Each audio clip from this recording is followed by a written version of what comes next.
Welcome to Minutes with Mary, special video mini-series on conversational intelligence. I'm your host, Mary Stelatello, and I'm joined by my co-host, Deb Shannon, another certified conversational intelligence coach. We decided to launch this mini-series to offer tools to support the conversations that we are called to have during this time. We're living in an era that has rocked our foundation on so many levels. The global pandemic, racial reckoning, economic collapse, and the climate crisis. It can be paralyzing. However, we can find our way together through conversations that build trust. Each episode will offer tools and resources to have conversations to transform the world. We aspire to create a sense of relief and confidence that small and sustainable changes are possible, and it is a matter of mustering the will to take that next step. So let's get started. Deb, I'm so excited to be launching this mini-series with you. Let's just start with a little bit about ourselves for our listeners. You want to just give a little bit of a background on who you are? Absolutely. Thanks so much, Mary. I am a certified coach with the International Association of Coaches and by the Conversational Intelligence. And I work with B Corps founders and funders to develop a culture of conversation where outcomes far exceed expectations. So I actually have a little ritual that I like to start conversations with.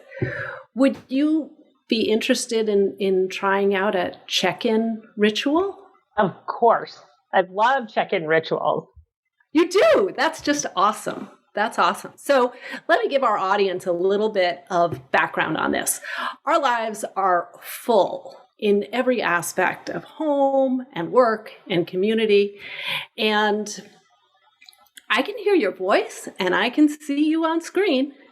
And that doesn't mean that I can see what else is going on for you today. All of the elements of family and community, like I mentioned, that enter into the conversation that are in the room with us.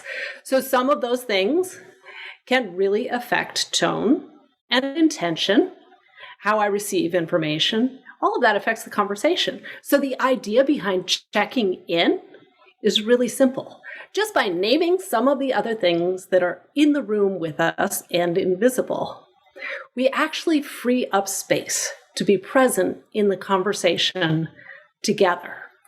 So let me just ask you, Mary, what's going on for you today? Thanks for asking that. Just asking that question, Deb, gives me openness because you're putting your attention on me. And, for me today, I've had a great day already. I actually had a webinar on conversational intelligence this morning. So I'm really juiced up about this topic today. I'm super excited to continue exploring it with you. How about for you? Thank you for asking. So I have some neat business opportunities going on that really pump the adrenaline through my system and make me speak a little fast. And balancing that is this big family conversation that I'm heading into later on this evening. So I'm really glad to have this opportunity to talk about conversational intelligence with you because I'm always looking to balance all these different aspects of myself in conversation. Awesome. Let's dive into that because we're talking about conversational intelligence. We're talking about the neuroscience of conversations. And there's probably a few of our listeners that aren't totally clear about what that is. So how would you describe the neuroscience of conversations to someone who's never heard that before? Well, it's a great question. And like I just said, I'm always trying to balance this stuff that's going on inside of me. And what we don't recognize most of the time is that the chemicals that course through our bodies, we typically only feel when we have like a shot of adrenaline or we're really sad. But in every moment, language affects how we feel. And whether or not we feel protected or open, engaged, curious, those sorts of things. And all of those feelings are actually opening up neural pathways to the brain or shutting them down. And the neurotransmitters that are balancing how much is open or closed are cortisol and oxytocin. So the neuroscience of conversation really shines a light on tools that we can just pull off the shelf to open up neural pathways and to look up why I shut down, because that's a physical event that happens when cortisol builds up in your system. You shut down pathways of the brain. So does that help tackle what the neuroscience of conversations is?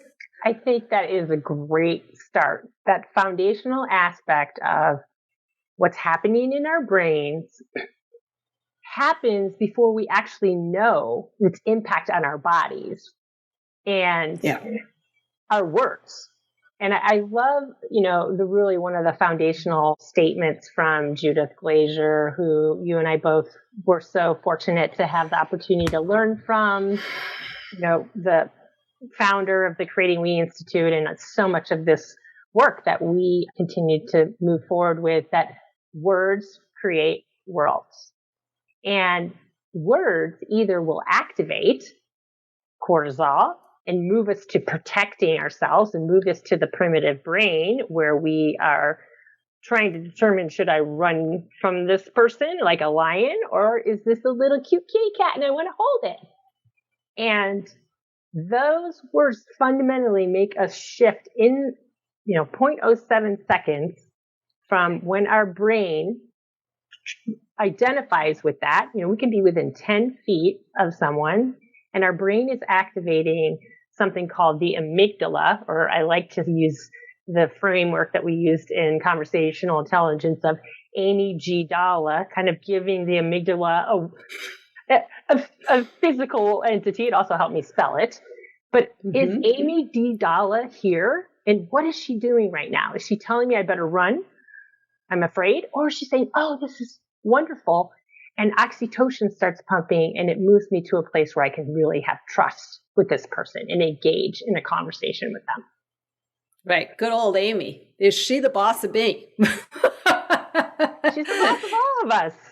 Well, exactly, because it's survival mode. And one aspect of that I like to think about a lot when we're in what we call amygdala hijack, when you have that triggered response and you feel like another person sometimes saying or feeling things that are extraordinary for you, recognizing that we can practice to establish our own rituals for recognizing what those feelings mean, and then flipping to a state where we trigger a thought of something that we love, something that makes us happy, something we can rely on, and make the choice to literally bring our thought patterns forward towards the prefrontal cortex, which is the space in our brains where we have the power to envision the future. And you can only do that from a state of mind that is trusting, that is nurturing, that is curious. It points to we. This is a conversation that takes all of us, and we're in this frame of mind that says we can build together. We're part of a partnership. Yeah, that's so beautiful. And, on the flip side of that, what I recognize, and I've really tried to help clients that I've worked with, is that when we are in that amygdala hijack, or that primitive part of our brain, when the cortisol is pumping, it's impossible physically to have a quality conversation, because our brain, we can't activate that part of our brain when we are flushed with cortisol. And the science shows us that actually cortisol stays in our system for 26 hours.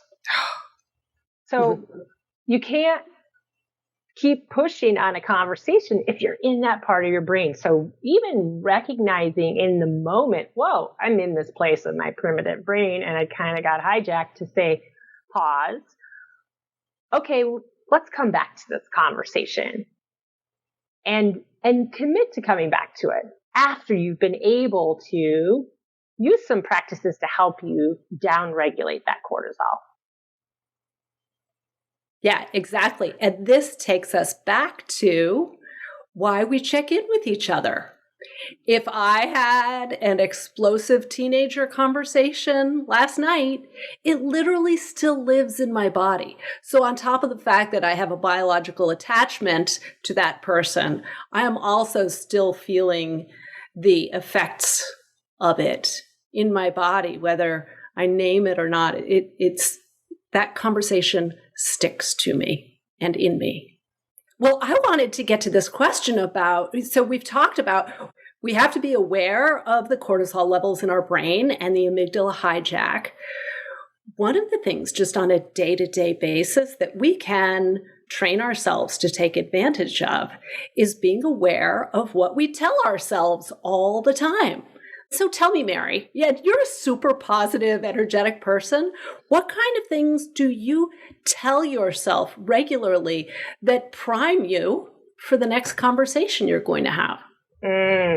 Great question. And, so important for every conversation that we engage in to come in with this is going to be a great conversation. I'm super excited to talk with you, Deb, right in this moment, and anyone else that I'm going to be having a conversation with. So that helps elevate the oxytocin as I'm entering into a conversation. So we may be having some listeners going, okay, well, not every conversation you're super excited to have. So how do you prepare yourself for those kind of conversations so that you are moving into them with more of a we mindset than and protect myself mindset? And what I do in those moments is I think, how do I want this other person to feel after our conversation? And so that puts me in the place of thinking about what kind of experience do I want them to have with me after that conversation? How about for you? I love that you start the conversation with the end in mind, and that is the key to building an intention around your outcome. And one of the things that I like to sprinkle seeds around at the beginning of every conversation is my own curiosity about the infinite possibilities of where this conversation could go. I allow myself to be surprised, even when I might be inclined to say, well, if you set your intentions low enough, Deb, you won't be disappointed. But I don't want to think that way because that already sounds like I'm set up for a loss. Mm-hmm. I can flip it and say, there's more to this person than I know. If I ask a couple of good questions, I might find it heartwarming and building confidence. Right. And so that really points to one of the conversational essentials of being open to influence. Like you're going into that conversation with curiosity and possibility. Something might come that I had no idea would show up in this conversation, with that kind of energy and excitement, if you will. Yeah. We put ourselves in a feel-good space, which makes us more resilient for anything that comes at us that might be difficult to take. So I've played sports my entire life, and I always look at this in a framework of taking a wide stance. If I take that wide stance, I won't be knocked off balance as easily.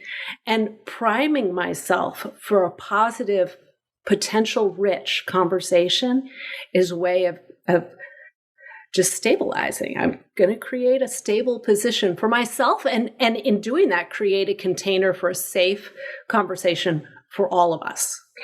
I love that metaphor around sports because I've played sports my whole life too. And it's so funny because I actually often share that, I didn't realize this, but I think I had my first courageous conversation when I was 9 years old, and I wanted to play baseball on the baseball team in my town, and we're all boys, and I wanted to play. But creating that stance of possibility and positivity, you're really also talking about the environment. How are we setting up the environment that we're going to have this conversation in so that it fosters trust and building relationship is one of the things you just mentioned. And really starting with that intention around a shared vision of where do we want to go together.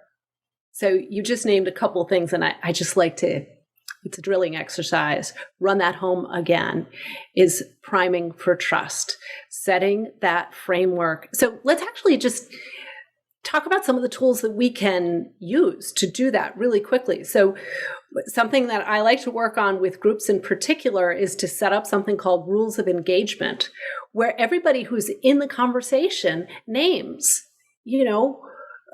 what is important to them. So you don't interrupt. It's important to a lot of people, but some people find it constructive or something. It's different for everybody. But let the people in the room name what's important to them in a safe conversation so that everybody feels their voice has been heard, and add that piece of structure that says when somebody disregards the group's rules for engagement, then we will say or do this. This is the follow-on. And it's just crystal clear. Yeah. And that piece, that follow-on accountability piece, is the difference, right? How many times have we been in a meeting and it's like, okay, what are our rules of engagement? Or I often use group agreements and people put everything up there, but then there's no accountability if somebody sort of veers off by accident.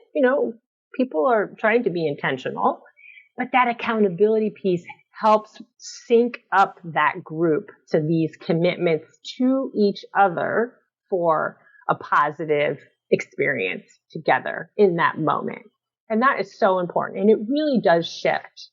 I think there's another piece that I also use in that rules of engagement group agreements process, which is another tool called double clicking. Because someone could say, well, respect each other.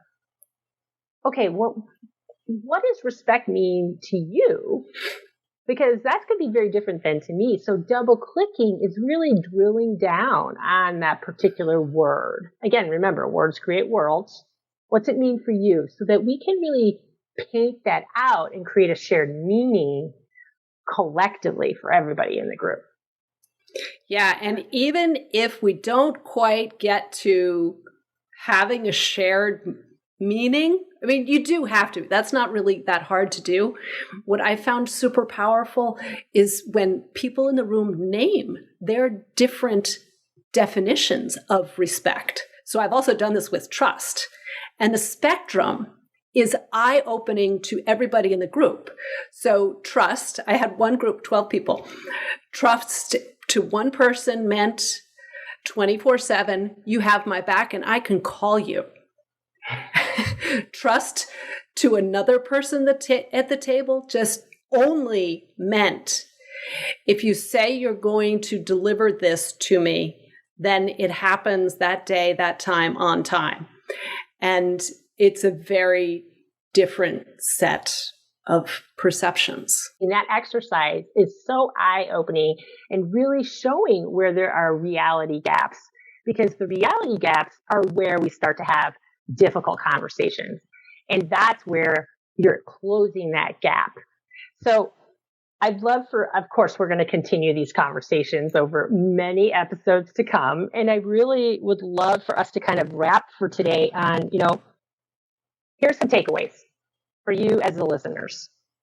And it's just a couple questions. So Deb, what do you want to offer up here?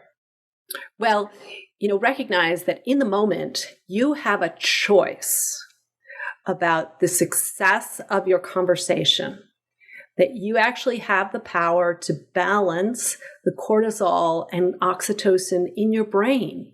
Picture bringing positive feelings forward in your head by reminding yourself of happy moments in your life, of things you're looking forward to, of something positive that gives you a sense of warmth. Mm-hmm. And do that reflection on a conversation. So, as you get better at using these tools, that ability to reflect in the moment will start to get closer. But in the beginning, those reflections happen oftentimes long after the conversation. So at that point, ask yourself that question. How did that conversation go? How well did I regulate my oxytocin and my cortisol? And what could I do differently moving forward for that to be different the next time. And we're going to talk about that more in our next episode on the different levels of conversation that we're in with people and how we can use some tools to shift that oxytocin and cortisol balance. Primed for trust and excitement and another positive conversation. Thank you, Mary, so much. Super excited to launch with you today, Deb, and looking forward to our next episode. Thanks so much for joining us.